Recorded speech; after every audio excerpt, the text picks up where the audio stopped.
أعوذ بالله من الشيطان الرجيم. بسم الله الرحمن الرحيم.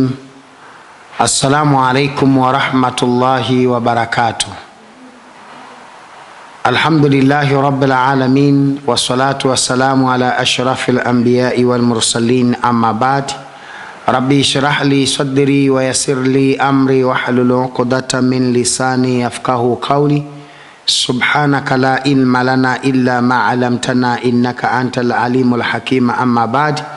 Baada ya kumshukuru Mwenyezi Mungu Subhanahu wa Ta'ala na kumtakia ziada za kheri kiongozi wa umma Nabii Muhammadin sallallahu alaihi wasallam, wapenzi watazamaji wangu, karibuni tena katika kipindi chetu kizuri kabisa, kipindi kinachotafsiri ama kuelezea maandiko matakatifu ya Mwenyezi Mungu Subhanahu wa Ta'ala juu ya kuwajua mitume na manabii wake kwa kupitia vitabu vitakatifu vya Qur'ani, Torati, Zaburi na Injili.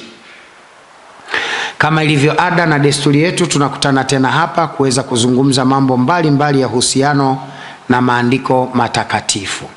Na katika mada ya leo tutazungumzia ukweli juu ya nani mtoto aliyetakiwa kuchinjwa kati ya Ishaka na Ismail.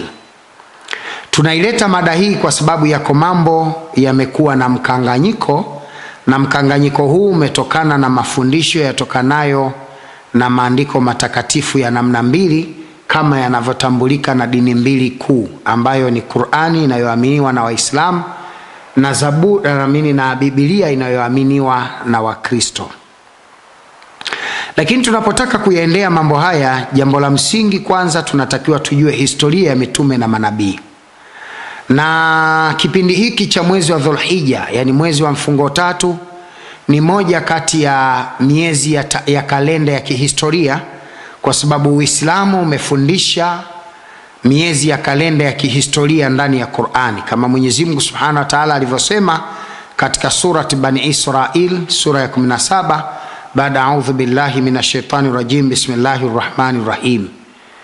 Inna 'indata shuhuri inda Allahi 12 shahran fi kitabillahi yawma khalaqa as-samawati wal arda minha arba'atun hurum dhalika ad-dinil qayyim. Mwenyezi Mungu Subhanahu wa Ta'ala anasema inna 'indata shuhuri inda Allah, hakika idadi ya hesabu ya miezi mbele ya Mola wako 12 shahran, ni miezi 12. Yawma khalaqa as-samawati wal arda, tangu Mwenyezi Mungu alipoumba mbingu na ardhi, minha arba'atun hurum, hakika katika hiyo kuna miezi minne iliyo mitukufu, dhalika ad-dinil qayyim, na hii ndiyo dini ya Mwenyezi Mungu iliyonyooka. Kitabu cha Qur'ani kinatufundisha kalenda ya kihistoria, kalenda ambayo asili yake Mwenyezi Mungu ni tangu alipoumba mbingu na ardhi, na kalenda hii ya Kiislamu ni ile inayofuata mfumo wa mwezi muandamo.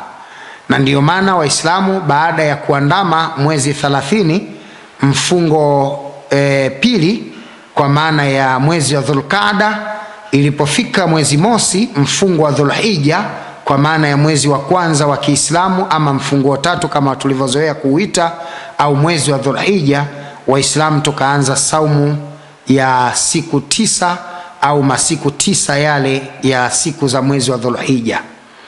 Kwa hiyo Waislamu tunaamini kalenda ya Kiislamu ni ile inayofuata mwongozo wa kufuata mwezi.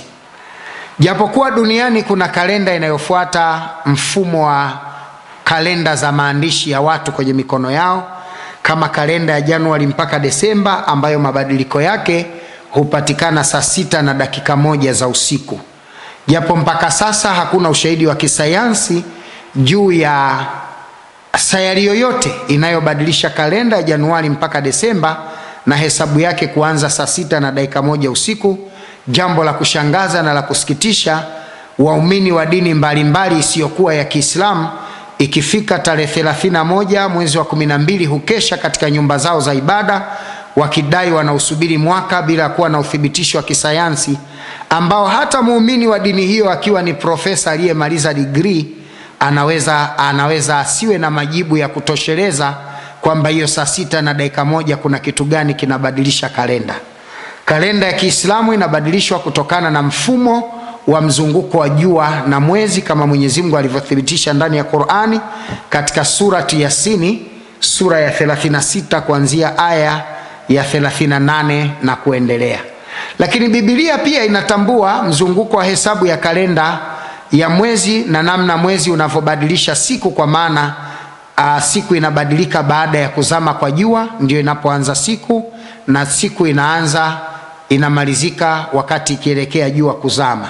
Haya pia yamethibitishwa na maandiko yanayotajwa kuwa matakatifu ya Biblia.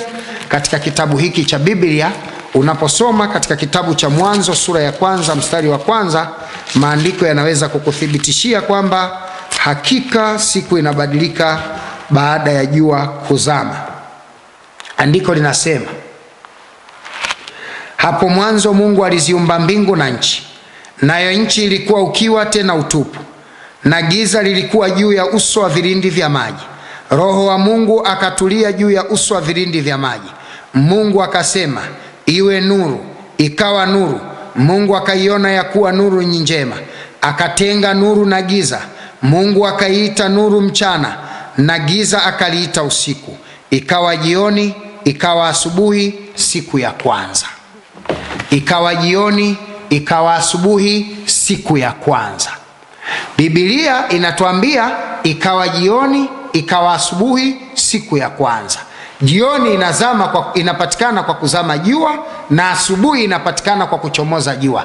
Ikawa jioni jua lilipozama, ikawa asubuhi jua lilipochomoza, siku ya kwanza, masaa 24 yakatimia, siku moja. Mungu anasema, yauma khalaqa samawati wal ardha, tangu Mungu alipoumba mbingu na ardhi, minha, katika hii miezi miandamo, arba'atum hurumu, kuna miezi 4 iliyo mitukufu, mmoja ni huu mwezi wa Dhulhijja. Sasa wewe ndugu yangu ambaye unakwenda kuamini tarehe 31 mwezi wa 12 saa 6 usiku unakwenda kufanya sherehe, unafanya ibada, unafanya misa, ukidhani kwamba hiyo ni siku inabadili kalenda, ukidhani kwamba hiyo ni siku inatengeneza tarehe ya mwaka mpya, tarehe hiyo katika maandishi haipo, tarehe hiyo haimo katika maandiko, wala haimo katika ushahidi wa kisayansi. Na ndiyo maana kalenda hiyo ya Januari mpaka Desemba unaweza kuiona katika kitabu cha Danieli sura ya 7 mstari wa 26, naye ataadhimu kubadili majira na nyakati.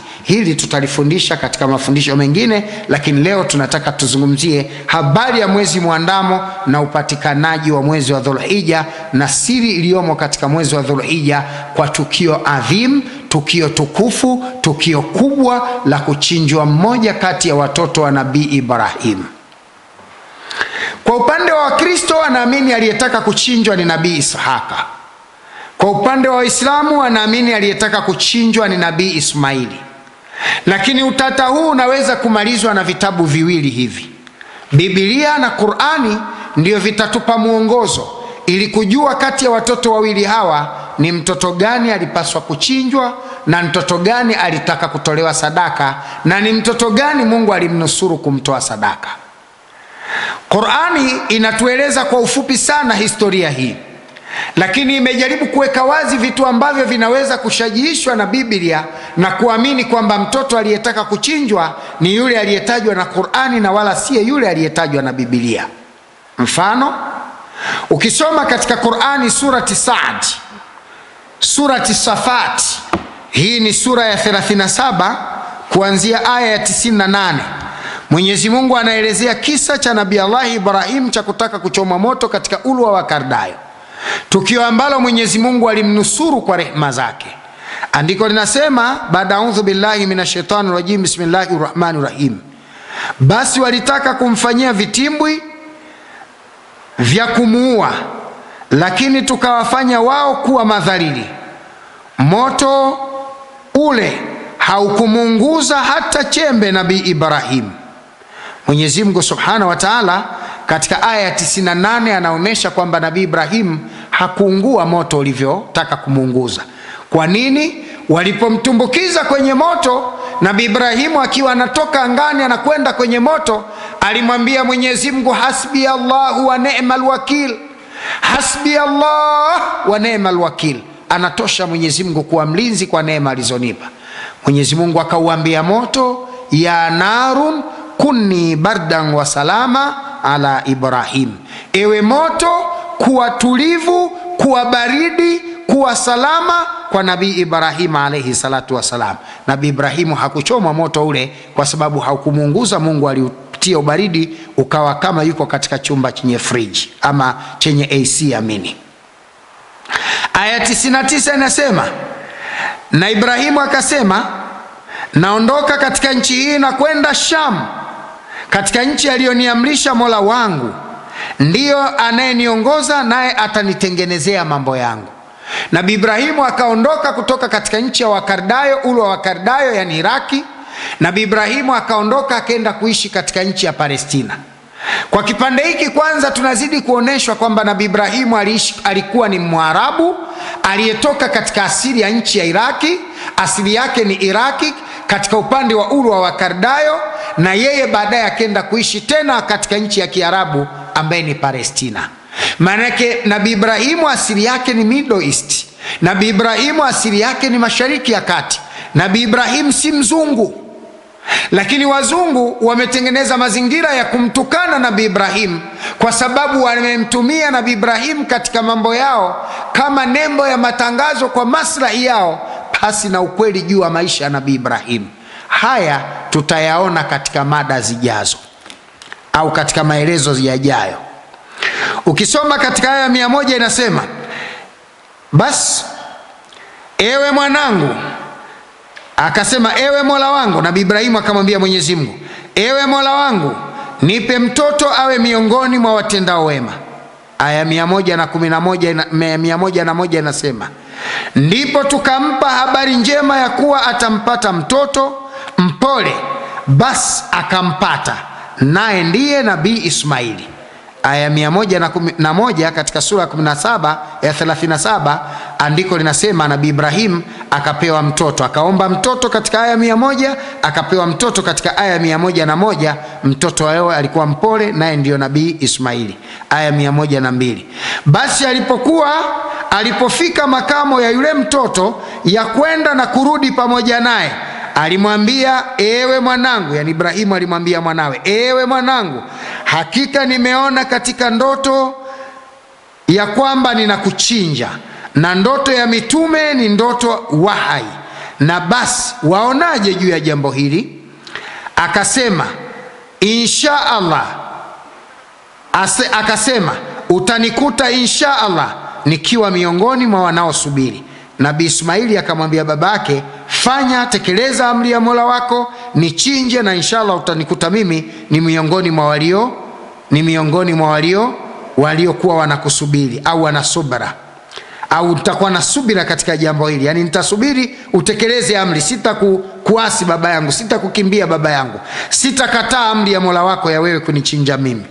Basi wote wawili walipojisalimisha kwa Mwenyezi Mungu na kumlaza kifudifudi ili amchinje, pale pale tukamwita kutoka mbinguni, ewe Ibrahim, umekwisha kusadikisha ndoto yako, usimchinje mwanao, kwa yakini hivi ndivyo tunavyowalipa wale watendao mema. Nabii Ibrahim alipokuwa akitekeleza amri hii, akajikuta Mwenyezi Mungu anamletea malaika, anasemeshwa kutoka mbinguni asimchinje mtoto wake, na hivi ndivyo Mwenyezi Mungu anasema anavyowasadikisha au anavyowapa heshima wale wanaotenda mema. Bila shaka jambo hili lilikuwa jaribio la dhahiri, yani mtihani wa dhahiri kwao. Yani tendo hili, aya ya 106, Mungu anasema bila shaka jambo hili lilikuwa jaribio la dhahiri, yani mtihani wa dhahiri kwao, kwamba Nabii Ibrahimu na Nabii Ismaili, kitendo cha kutaka kumchinja mwanawe ulikuwa ni mtihani wa dhahiri. Mungu aliyotaka kuwaonesha dunia ni namna gani viumbe wa Mwenyezi Mungu wanavyoweza kutii amri hata kwa kile wanachokitegemea.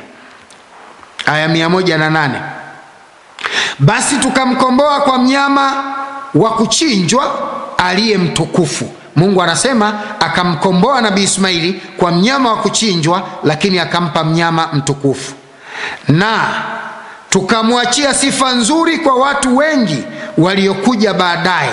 Mungu anasema kwa tukio hili la Nabii Ibrahim la kutaka kumchinja mwanawe, likaacha sifa nzuri kwa vizazi vilivyokuja ambavyo ni vizazi vya mimi na wewe. Kwa tukio hili lina sifa tatu au lina mambo matatu. Jambo la kwanza, linaacha historia ya kuonyesha yuko kiumbe alimtii Mungu kwa kiwango cha juu cha kuamua kumtoa mwanawe kwa sababu ya kufuata amri ya Mwenyezi Mungu.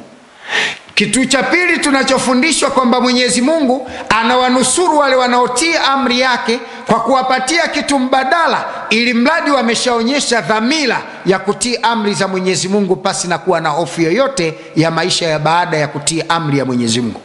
Kitu cha tatu tunachojifunza katika mada hii ni namna gani Nabii Allah Ibrahim anaoneshwa alikuwa ameishi katika maeneo gani, kwa sababu aya zote hizi tangu tulipoanza aya 98 mpaka tulipofika katika aya ya 109, aya zote zinaonesha kwamba Nabii Ibrahim aliishi katika nchi ya Ulwa wa Kardayo, aliishi katika nchi ya Iraki, baadaye akasafiri kuishi katika nchi ya Palestina. Maana yake historia ya matukio haya ya kizazi chake yalifanyika katika nchi kadha wa kadha, na ndio maana tunatakiwa tujue mambo haya Nabii Ibrahim aliyafanya katika nchi gani, kwa sababu yamewekwa alama. Ili kugundua kwamba Nabii Ibrahim aliyafanya mambo haya, lazima tutafute alama alizozifanya Nabii Ibrahim, alama zinazoleta matukio ya kitendo cha Nabii Ibrahim cha kutaka kumchinja mwanawe. Nabii Ismaili alitaka kumchinjia wapi? Qur'ani inasema Nabii Ismaili alitaka kumchinjia Maka. Biblia inasemaje? Ni kweli Nabii Ibrahim alichinjwa katika mji wa Maka, ambako Nabii Ibrahim alikuwa akiishi na mkewe Bibi Hajara baada ya ugomvi wa Sara na Hajara, kwa sababu Sara na Hajara walikuwa mtu na mke mwenzie. Japokuwa kuna watu wanahisi na wanasema kwamba Bibi Sara alipokosa mtoto, Ibrahimu akalazimika kumwingia Hajara kwa njia ya zinaa, ndio akamzaa mtoto anaitwa Ismaili. Haya maneno si kweli hata kidogo. Kwanza, nabii wa Mwenyezi Mungu, kipenzi cha Mwenyezi Mungu, mtukufu kama Nabii Ibrahimu hawezi kuzini. Nabii Ibrahimu alikuwa mkamilifu mbele za Bwana. Ukitaka kujua Nabii Ibrahimu alikuwa mkamilifu mbele za Bwana, angalia kitabu cha Biblia, soma kitabu cha Mwanzo sura ya 12 mstari wa kwanza, utaona ni kiasi gani Nabii Ibrahimu alikuwa mkamilifu mbele za Mungu. Andiko linasema 12:1 Mwanzo, Bwana akamwambia Abraham, toka wewe katika nchi yako na jamaa zako na nyumba ya baba zako, uende mpaka nchi nitakayokuonyesha, nami nitakufanya wewe kuwa taifa kubwa, na kukubariki na kulitukuza jina lako, nawe uwe baraka. Nami nitawabariki wakubarikio, naye akulaanie nitamlaani, na katika wewe jamaa zote wa dunia watabarikiwa. Kwa hiyo historia ya kwamba Nabii Ibrahimu alikuwa mzinifu, alikuwa mchafu, alikuwa mtu mbaya sio sahihi. Kwa sababu Nabii Ibrahimu kwa mujibu wa Mwanzo 12:1, Mungu anasema ni mmoja kati ya watu waliobarikiwa na Mwenyezi Mungu. Atambariki yeye na kizazi chake, lakini pia atawabariki wote watakaombariki Ibrahimu, atawalaani wote watakaomlaani Ibrahimu. Jambo hili ni la kutafakari kwa kina sana, na ni la kujifunza wewe ndugu yangu unayenisikiliza maandiko matakatifu. Ikiwa Biblia imefundisha kwamba Nabii Ibrahimu alikuwa amebarikiwa, amefanya kuwa baraka, ametukuzwa jina lake, anawabariki wanaombariki, anawalaani wanaomlaani, wewe uko kwenye kundi gani? Katika kundi la Mungu aliyembariki pamoja na wanaombariki, au uko kwenye kundi la watu wanaomlaani ili Mungu naye awalaani? Unaweza kujifunza kitu katika mafundisho haya. Biblia inasema Nabii Ibrahimu amebarikiwa, anawabariki wanaombariki. Waislamu tunambariki Nabii Ibrahimu mara 5 katika kila swala, mara 5 katika vipindi vya swala. Swala 5 za Waislamu hazitimii mpaka abarikiwe Nabii Ibrahimu. Na ndiyo maana katika tashhudu ya pili tunafundishwa na ya mwisho, Allahumma salli ala Muhammad wa ala ali Muhammad kama sallaita ala Ibrahima wa ala ali Ibrahim. Mwenyezi Mungu amrehemu Nabii Muhammad sallallahu alaihi wasallam kama alivyomrehemu Nabii Ibrahimu alayhi salam. Allahumma bariki ala Muhammad wa ala ali Muhammad. Mwenyezi Mungu awabariki Muhammad na kizazi chake na watu wake na familia yake na ahali zake kama alivyombariki Ibrahimu na ahali zake. Tena Qur'ani katika tashuhudi hizi, mafundisho ya Uislamu katika tashuhudi hizi mbili, ya pili na ya mwisho, zinaonesha baraka kwa Nabii Muhammad na watu wake. Allahumma salli ala Muhammadi, Mwenyezi Mungu mswalim, mpe rehema Muhammadi wala ali Muhammadi, na wale ahali za Muhammadi, ndugu, familia, watu wa Muhammadi, kama barakta ala Ibrahima, kama ulivyombariki Ibrahim, wala ali Ibrahima, na wale ahali za Ibrahim, wale watu wa familia Ibrahim, wabariki ala Muhammadi, Mungu mbariki ni huyu Muhammadi, kama wala ali Muhammadi, na wale katika familia ya Muhammadi wabariki pia kama barakta, kama barakta, kama barakta, kama ulivyombariki Ibrahima, huyu Ibrahim, wala ali Ibrahim, na wale kizazi cha familia ya Ibrahim. Waislamu ndio kundi pekee tunambariki Ibrahimu mara 5 kwa siku. Mungu anasema watakao mbariki Nabii Ibrahimu naye atawabariki. Wewe ni katika kundi gani wanaombariki Ibrahimu? Kama ndio, unambarikije? Hebu jifunze, hebu yafundishe maneno ambayo dini yako inakuelekeza kumbariki Nabii Ibrahim, na namna unavyombariki Nabii Ibrahim, ili naye awe baraka na Mungu akubariki.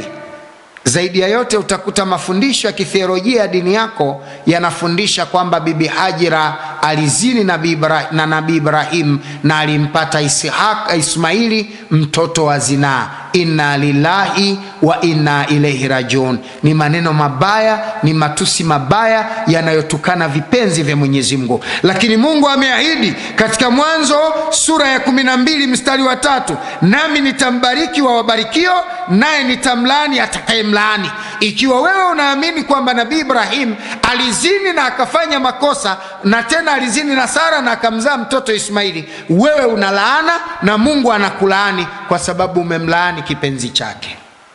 Haya ndiyo mafundisho sahihi ya Biblia. Ndiyo maana tunasema Nabii Ibrahimu, mafundisho sahihi ni katika Uislamu. Ukitaka kumjua Ibrahimu na mafundisho sahihi ya mitume na manabii ni katika Uislamu.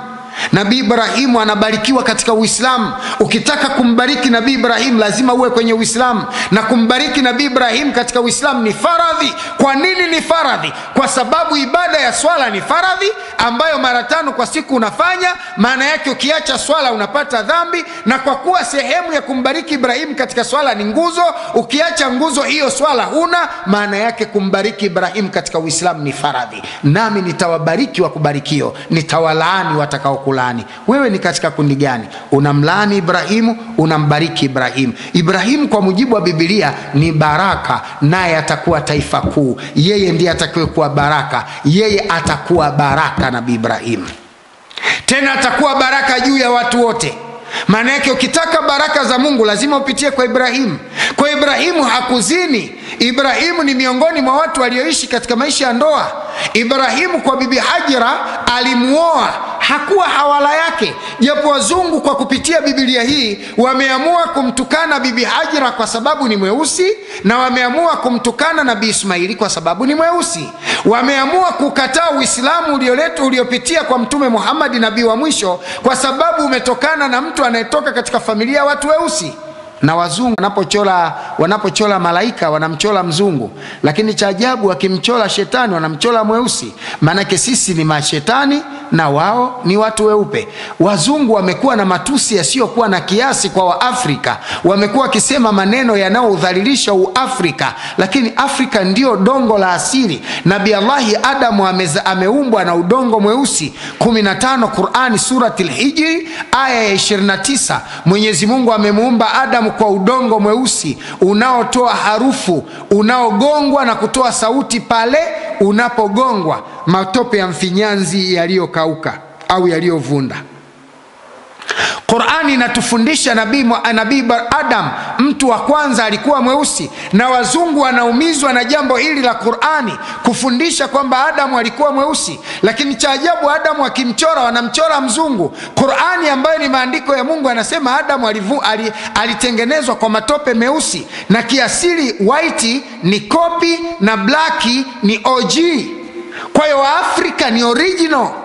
Na ndio maana ni rahisi kumeza dawa kutoka black kwenda white. Ukimeza dawa ukijichubua unakuwa mweupe kutoka mweusi, lakini huwezi kuwa mweusi kwa kumeza dawa. Wazungu na akili zao zote wakitaka kuwa weusi wanachora tattoo. Kutajitu linachola tattoo mwili mzima liwe jeusi. Wanataka rangi ya asili, rangi ya Adam, rangi ya asili, natural color, black man. Nabii Allahi Adam alayhi salatu wasalam, baba wa watu wote, alikuwa mweusi. Sa wazungu katika kuwafundisha mafundisho kwamba Nabii Ibrahimu alikuwa mzinifu, amezini na Hajira na wamemzaa Ismaili, ni maneno ya uongo, kwa sababu Biblia takatifu inafundisha kwamba Ibrahimu alimuoa bibi Hajira. Narudia tena kipande hiki, wala sipepesi maneno, na wewe unayenisikiliza nisikilize vizuri. Nabii Ibrahimu alimuoa bibi Hajira akawa mkewe, sio mzinifu, sio maneno yangu, ni maneno ya kitabu cha Biblia. Mwanzo sura ya 16 anza mstari wa kwanza kama una Biblia yako hapo nyumbani. Andiko linasema, basi Sarai mkewe Abrahamu hakumzalia mwana, naye alikuwa na mjakazi Misri jina lake Hajira. Sarai akamwambia Ibrahimu, basi sasa Bwana amenifunga tumbo ili nisizae, umuingilie mjakazi wangu, labda nitapata uzao kwa yeye. Abrahamu akasikiliza sauti ya Sarai.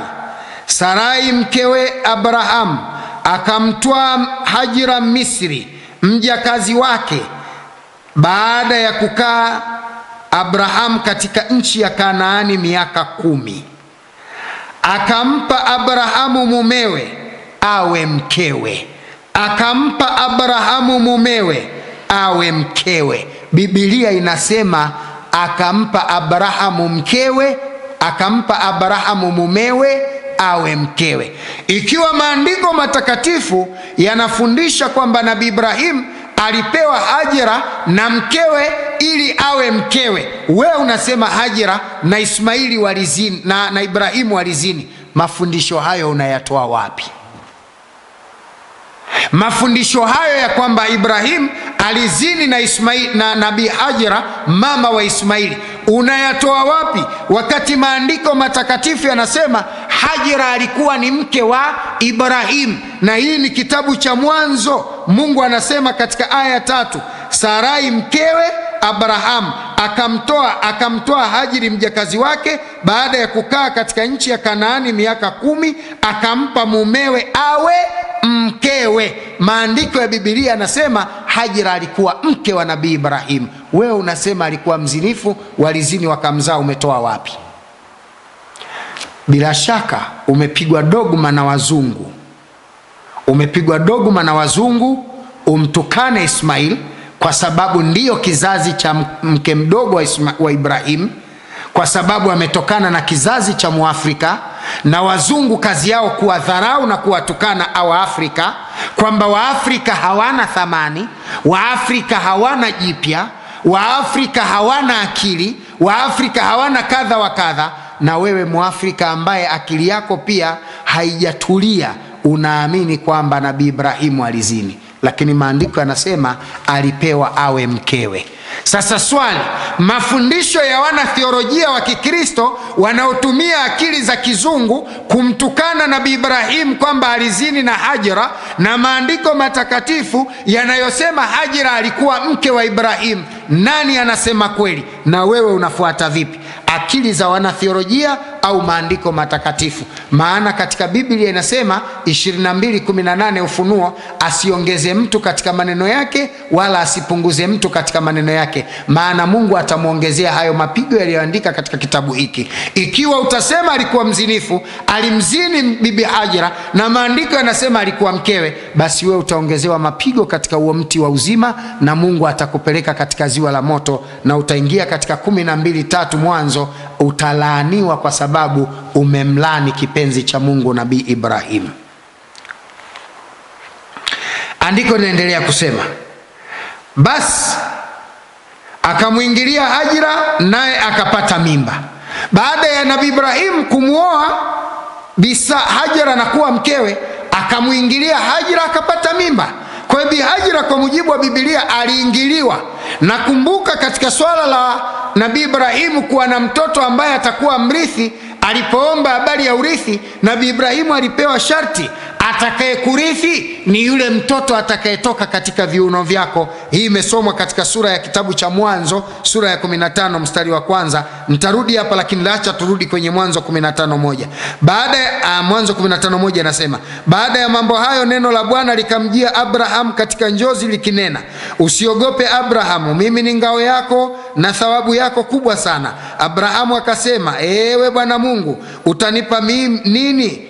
Nami naenda zangu hali sina mtoto, na atakayerithi nyumba yangu ni huyu Eliazeri Mdameski. Abrahamu akasema, tazama, hukunipa uzao, na mtu aliyezaliwa nyumbani mwangu, huyo ndiye mrithi wangu. Neno la Bwana likamjia Abrahamu likinena, huyu Eliazeri Mdameski hatokurithi, bali atakayekurithi ni yule atakayetoka katika viuno vyako. Huyu hatokurithi, bali atakayekurithi ni yule atakayetoka katika viuno vyako. Mwanzo 15:1 inasema mrithi wa Nabii Ibrahim ni yule atakayetoka katika viuno vyake. Mwanzo 16 mstari wa 4, basi akamuingilia Hajira naye akapata mimba. naye akapata mimba. Bibi Hajira alipata mimba kwa kuingiliwa na Nabii Ibrahim. 15 Mwanzo, Nabii Ibrahimu atapata mrithi kwa viuno vyake. Bibi Hajira anapata mimba ya Ibrahimu kwa kuingiliwa. Mtoto wa viuno vya Ibrahimu ni Nabii Ismaili alayhi salatu wasalam. Wazungu wanajua hili kwamba Nabii Ismaili ni ndio mtoto wa viuno. Wazungu wanajua kwamba mtoto huyu Ismaili ni mtoto mwenye baraka, ni mtoto mwenye heshima, ni mtoto mwenye kukubalika mbele za Bwana. Waizungu wakaamua kumtukana Nabii Ismaili na kumtoa katika cheni na kumtoa katika chaneli ili kumkataa Nabii Muhammad na Uislamu. Lakini nuru ya Mwenyezi Mungu haifungwi hata kwa bahati mbaya kwa midomo ya washirikina. Kuamua kuzima nuru ya Mwenyezi Mungu kwa midomo yao washirikina ni sawa na kulizima jua kwa kufumba macho. Yani unafumba macho mwenyewe, unaziba na mikono yako, alafu unawaambia watu usiku, wakati watu wanakuona umekaa unatazama, isipokuwa tu umefunga macho na kuziba mikono yako katika macho ili kuutengeneza usiku kwa giza la macho yako. Kwa hiyo Mtume Muhammadin sallallahu alaihi wasallam, nabii aliyoletwa na Qur'ani, amekuja kuyaweka haya wazi. Na ndio maana katika Qur'ani sura ya 5:48 Mungu anamwambia Mtume Muhammad, baada a'udhu billahi minashaitanir rajim, bismillahir rahmanir rahim, na tumekuteremshia Qur'ani kwa ajili ya kubainisha haki, kitabu kinachosadikisha vitabu vilivyokuwa kabla yake na kuvihukumia kwamba ndani ya vitabu hivyo vya kale, kwa maana ya Torati, Zaburi na Injili, kwa mpangilio wake ndio ikaitwa Biblia, ndani yake yamo yaliyosalimika, yani ndani yake kuna maneno matakatifu ya Mungu, na ndani yake yamo yaliyoharibiwa, yani maneno yaliyoharibiwa na watu kwa malengo ya kuwatukana vipenzi vya Mungu kwa malengo yao binafsi. Unaposoma katika Biblia Mwanzo sura ya 16 mstari wa 1 mpaka wa 5, utaona na Nabii Ibrahimu namna alivyomuoa Bi Hajira, alivyomuingilia na kupata mtoto. Historia inaendelea. Nabii Ibrahimu alipokuwa mkewe ana mimba, kwa maana ya Bi Hajira, mtoto, mimba iliyopatikana kwa njia ya viuno, ambaye ndio mtoto mrithi kwa mujibu wa Biblia, na ndio sababu ya chanzo cha mgogoro wa Palestina huko mbele, kama tulivyoueleza katika baadhi ya mada na tutakavyoendelea kueleza katika mada zingine. Bibi Hajira akawa na mimba, akaanza kuwa bosi, akaanza kutuna. Na hii ni hali ya kawaida kwa wanawake. Mwanamke anapoona mke mwenzake amemzidi kwa jambo, mwanamke huanza kuwa na juu, kujionyesha yeye ni zaidi. Alipopata mimba Bi Hajira akaanza kuwa mtu mwenye kujifahari, kuonyesha kwamba yeye ni mke mwenye thamani. Akaanza kudeka kwa Nabii Ibrahim. Ibrahim naye akamdekeza mkewe kwa sababu anamuona ana mimba. Tendo hili likamkera Bibi Sara. Nini kilichotokea? Tunaendelea katika mstari au katika aya nambari 5. Andiko nasema, Sarai akamwambia Abraham, tuanze namba 4 pale. Namba 4, basi akamuingilia Hajiri naye akapata mimba.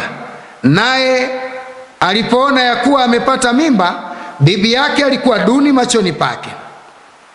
Sarai akamwambia Abraham, ubaya ulionipata uwe juu yako, nimekupa mjakazi wangu kifuani mwako, naye alipoona ya kuwa amepata mimba, mimi nimekuwa duni machoni pake. Bwana ahukumu kati yangu mimi na wewe, nabii Ibrahimu. Naye Abrahamu akamwambia Sarai, tazama, mjakazi wako yu mkononi mwako. Angalia maneno haya, kipande cha juu kuna kitu utajifunza, kwamba bibi Sara katika maelezo haya alikuwa akilia wivu. Ukitaka kujua alikuwa akilia wivu kwa sababu uanzie kuwa na mtoto, angalia maneno haya: ubaya ulionipata uwe juu yako, nawe ubaya uliompata uwe juu yako. Nimekupa mjakazi wangu kifuani mwako. Hapa anamwambia Ibrahimu. Naye, yani huyo Bi Hajira, alipoona ya kwamba amepata mimba, mimi nimekuwa duni machoni kwake. Yani anamdharau kwa hoja ya Bibi Hajira. Bwana ahukumu kati yangu mimi na wewe, yani Mungu ahukumu baina yake na Bibi Sara na Nabii Ibrahim. Hili ni neno la wivu. Ikiwa dharau alikuwa anaifanya Bibi Hajira kwa sababu amepata mimba ya Nabii Ismaili, kwa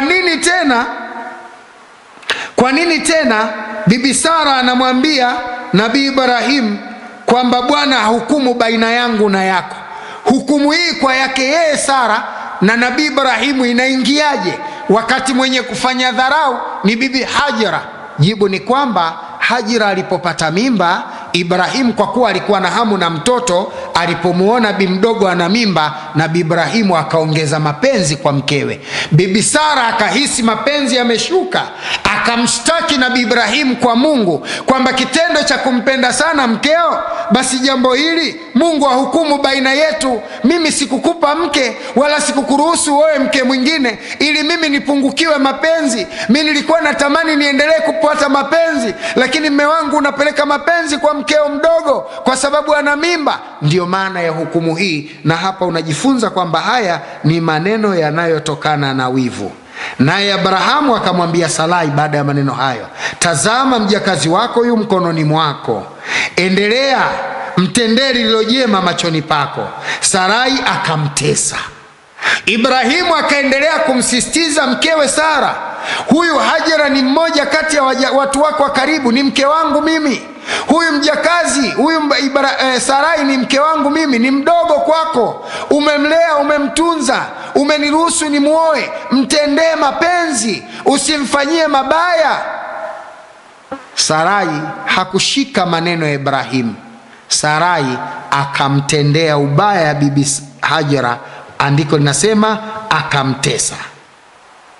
Andiko linaendelea kusema, naye akakimbia mbele yake.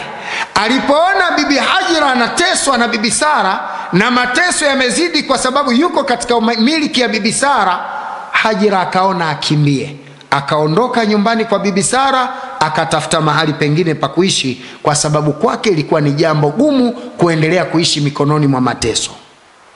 Malaika wa Bwana akamuona kwenye chemchemu ya maji katika jangwa. Wakati Hajira anakimbia kutoka machoni pa Sara, anaondoka kukimbia mateso ya Bibi Sara, anakimbia kutokana na ugomvi wa ukewenza na wivu, malaika wa Bwana akamuona Bibi Hajira anaondoka mikononi mwa Sara, anakimbia mikononi mwa Sara.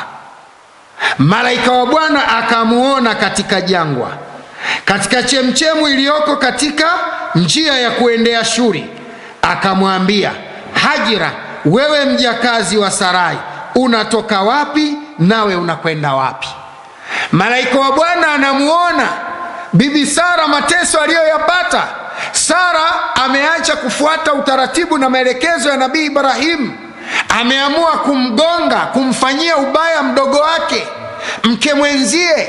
Sara amemzidisha mateso. Hajira akakimbia. Hajira alipokimbia, malaika wa Mungu anamuona Hajira anakimbia mateso ya Sara. Bibi Hajira akafuatwa na malaika wa Mungu katika bustani, katika bonde, katika chemchem iliyopo katika bonde la kuelekea njia ya Shuri. Kuna jambo la kujiuliza msikilizaji wangu.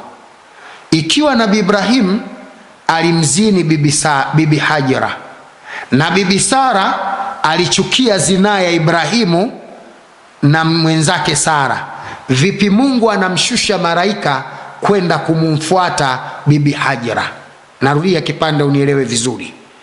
Ikiwa Hajara alizini na Ibrahim na bibi Sara alimfukuza bibi Hajara kwa sababu ya zina aliyozini na mkewe na mumewe, vipi Mungu anamtuma malaika kumfuata mwanamke mzinifu?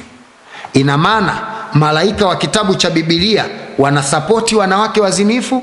Jibu, haiwezekani. Ikiwa unaamini Biblia ni kitabu kitakatifu na malaika wa Bwana anakwenda katika sheria na hukumu za Mungu, alimfuata bibi Sara kwa sababu alikuwa mtakatifu. Kwa hiyo hoja ya Mwanzo 16:3 kwamba Hajara aliolewa na Ibrahimu ilikuwa sahihi, ila kilichomtoa Sara Ibrahimu mbele, kilichomtoa Hajara mbele ya Sara ulikuwa ni wivu wa kimapenzi, kwa sababu Ibrahimu aliongeza mapenzi kwa Hajara baada ya Hajara kupata mimba.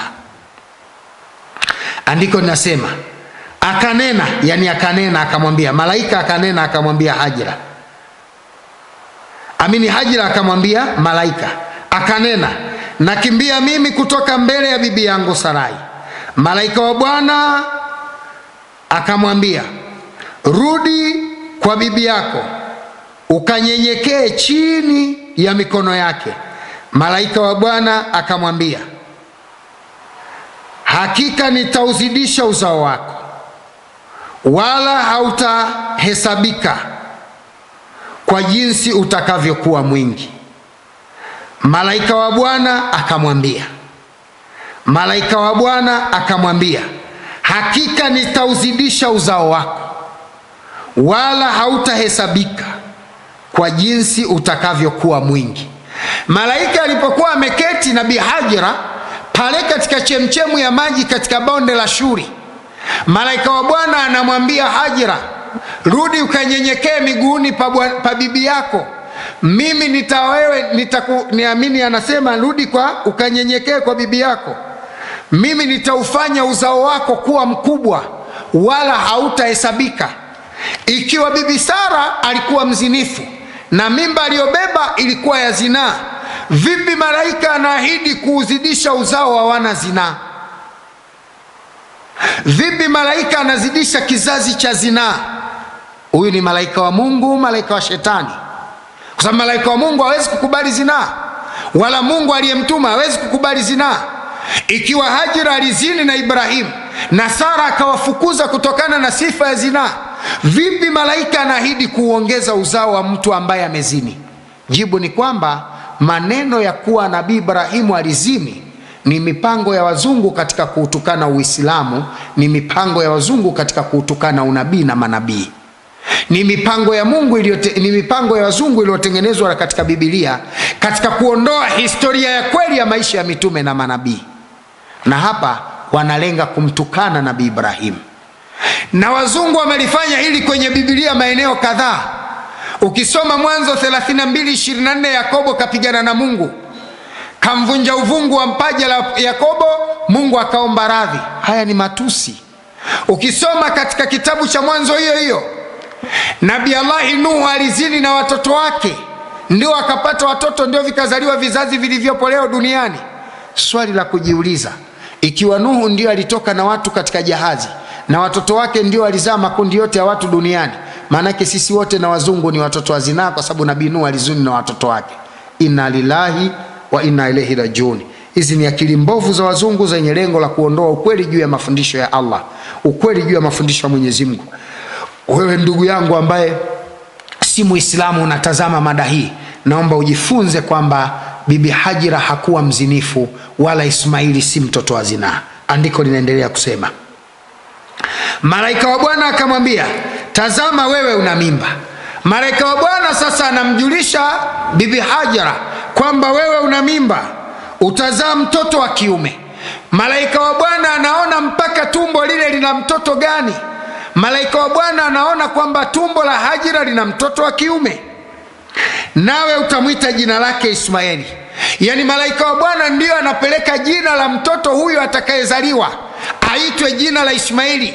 Malaika wa Mungu anatoa jina kwa Mungu, anampa mtoto wa bibi Hajara amwite Ismaili. Swali linakuja, ikiwa Ismaili alikuwa mtoto wa zinaa na Sara alimfukuza Hajira kwa kosa la kuzini na mumewe na Mungu aliwakataa, vipi Mungu anatengeneza malaika, anatuma malaika kwenda kwa bibi Hajira, anatoa na jina la mtoto tena linatoka kwa Mwenyezi Mungu? Mungu anaweza kuwapa watoto wa zinaa majina? Ina maana Mungu wa Biblia anakubali watoto wa zinaa? Haya ni matusi ya wazungu katika kumtukana Mwenyezi Mungu na mitume mitakatifu wa Mwenyezi Mungu. Andiko linaendelea kusema, maana Bwana amesikia kilio cha mateso yako. Mungu anaendelea kusema yeye amesikia kilio cha mateso yake. Kwa hiyo ugomvi wa wivu uliopo baina ya Hajira na Sara juu ya Ibrahimu kuongeza mapenzi kwa Hajira baada ya kupata mimba, Mungu alijua kwamba Sara alilia wivu. Tendo hili lilimfanya Sara amlilie wivu Hajira, na Hajira aliondoka kwa mateso ya dhati ya Sara, na Mungu anamfariji Hajira na mtoto wake kwa mateso ya Sara. Vipi wewe unamtukana Nabii Ibrahimu kuwa mzinifu? Vipi wewe unamtukana Nabii Ismaili kuwa mtoto wa zinifu? Vipi wewe unamtukana bibi Hajira kwamba alizini akapata mtoto? Haya si mafundisho matakatifu ya Mungu. Haya ni mafundisho ya mashaitani walioamua kutengeneza kitabu hiki kuwatukana manabii. Mwenyezi Mungu awalaani kama wanavyomlaani, na sisi tunawalaani. Laana ya Mwenyezi Mungu iwe juu yao. Aya nambari 12, naye atakuwa kama punda mwitu kati ya watu. Sifa ya huyu mtoto atakayezaliwa ambaye jina lake ni Ismaili, malaika anasema atakuwa kama punda mwitu katika watu. Hebu jiulize taarifa, hebu jifunze maisha ya punda. Kwa nini anasema naye atakuwa kama punda mwitu katika watu? Naomba nitoe darasa kidogo hapa ujifunze. Punda milia ni wanyama wa pori ambao kanuni yao kwanza ni kuishi kwa makundi. Wanaishi kijamaa kwa mapenzi, japo ni wapole sana. Punda milia wale wanaoishi mwituni wanaishi kijamaa, wanaishi kifamilia, tena ni wapole sana. Andiko linasema naye atakuwa kama punda mwitu kati ya watu. Maana yake Nabii Ismaili mbele ya watu atakuwa mpole kama unavyoona punda mwitu. Kama hujawahi kujua punda mwitu tabia zake, ebu Google uangalie maisha ya punda mwitu mwituni. Wanakuwa wapole mbele ya wanyama wengine. Nabii Ismaili anapewa sifa ya upole, na ndio ile tuliyosoma katika sura ya 37 aya ya 99. Mungu anasema tukampa mtoto ambaye ni Ismaili, mtoto aliye mpole. Biblia inasema naye atakuwa kama punda mwitu kati ya watu, atakuwa mpole. Sifa ya punda mwitu ni kuwa mpole. Andiko linaendelea kusema mkono wake utakuwa juu ya watu wote. Yani baraka za mtoto huyu, mkono hapa kwa maana ya baraka, mkono wake utakuwa juu ya watu wote. Yani baraka za Nabii Ismaili zitakuwa juu ya watu wote.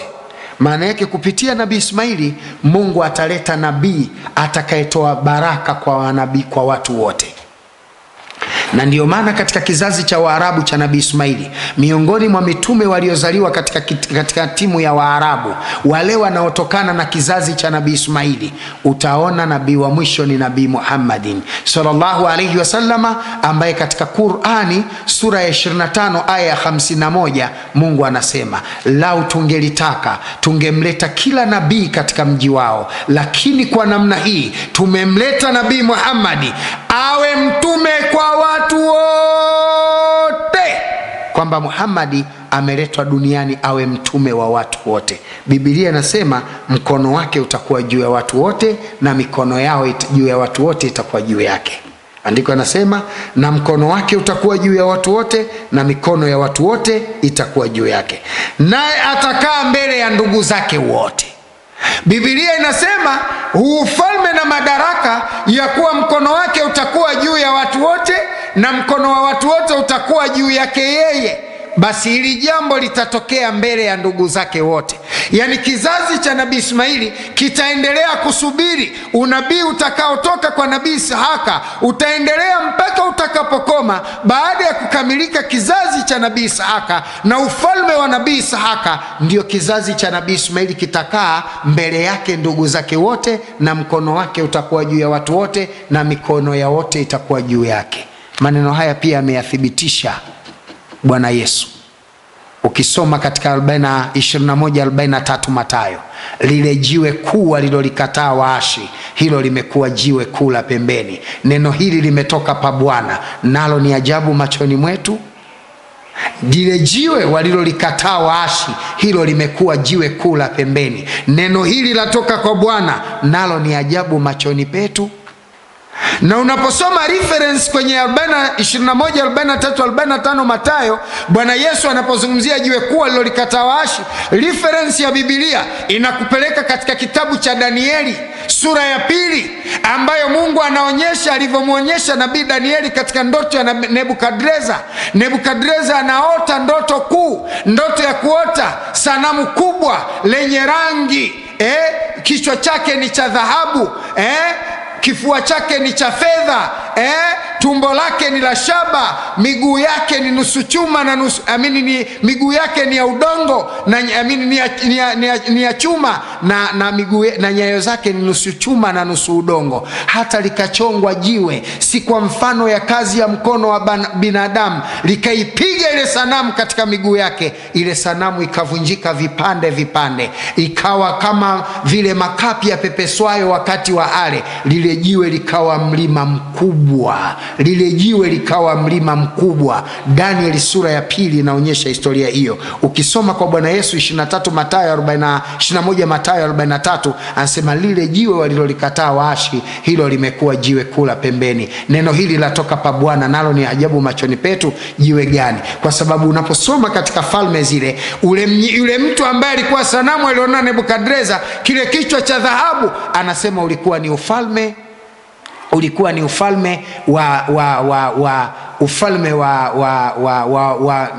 wa Rum. Ni ule kichwa cha dhahabu ilikuwa ni ufalme wa Babeli, na kile shaba ilikuwa ufalme wa Mindopasha wa Medi na Wajemi. Ule ufalme wa chuma ulikuwa wa dhahabu, kwanza wa shaba kichwani, ufalme wa dhahabu kichwani ulikuwa ni utawala wa Babeli. Uliofuata baada ya dhahabu ulikuwa utawala wa fedha, huu utawala wa Medi na Wajemi. Uliofuata ulikuwa utawala wa shaba, huu ni utawala wa Magiriki. Uliofuata ulikuwa utawala wa chuma, huu ni utawala wa Warumi. Uliofuata ilikuwa nusu chuma na nusu udongo, nusu chuma na nusu udongo. Huu ni ufalme wa kanisa, ni utawala wa kanisa. Vicarious Field Days 666, waandaaji wa COVID-19 duniani, na ile hali ya silent killer, ama kama ukipenda mustashirikina wanaofanya jitihada ya kupunguza watu duniani. Ufalme huu Mungu anasema aliupiga kwa jiwe lililotengenezwa si kazi ya mkono wa mwanadamu, na ule jiwe likageuka mlima mkubwa. Na huu ni utawala wa Mtume Muhammadin sallallahu alaihi wasallam, ambaye alikuja mbele ya ndugu zake wote. Na ndio Bwana Yesu anasema lile jiwe kuu lililokataa waashi, hilo limekuwa jiwe kuu la pembeni. Maana yake Bibi Hajara alipokataliwa na Bibi Sara, yule mtoto aliyemkataa Bibi Sara ambaye ni mtoto wa Bibi Hajara, yani Nabii Ismaili, hilo limekuwa jiwe kuu la pembeni. Yani imekuwa ni utawala mkubwa uliokaa kando, nje ya wana wa Israeli. Neno hilo Yesu anasema limetoka kwa Mungu, nalo ni ajabu kwa Waisraeli, nalo ni waajabu kwa Wakristo, nalo ni la ajabu kwa Waislamu. Maana Mungu alishakadiria baada ya Ismaili yeye atakaa mbele ya ndugu zake wote, naye atakuwa taifa kuu. Na ndio maana leo utawala wa Muhammadi, dini ya Muhammadi imekuwa ndo dini kuu. Dunia inafuata kila kitu kufuata utawala wa Mtume Muhammadin sallallahu alayhi wasallam. Na ndio maana leo mustashirikina duniani, hakuna imani inayowapa shida, hakuna dini inayowatesa, hakuna utaratibu unaowapa shida isipokuwa mafundisho ya Kiislamu.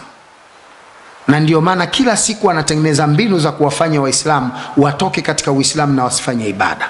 Kwa Nabii Allah Ibrahim hakumzini Bibi Hajara, bali alikuwa ni mke wake aliyemzaa kwa njia ya ndoa, akamfanya kuwa ni mke wake kwa amri ya Mwenyezi Mungu. Kwa hiyo akawa mkewe, na hapa akatabiriwa Nabii Allah Ismaili. Baada ya kuzaliwa Nabii Ismaili, nani alikusudiwa kuchinjwa?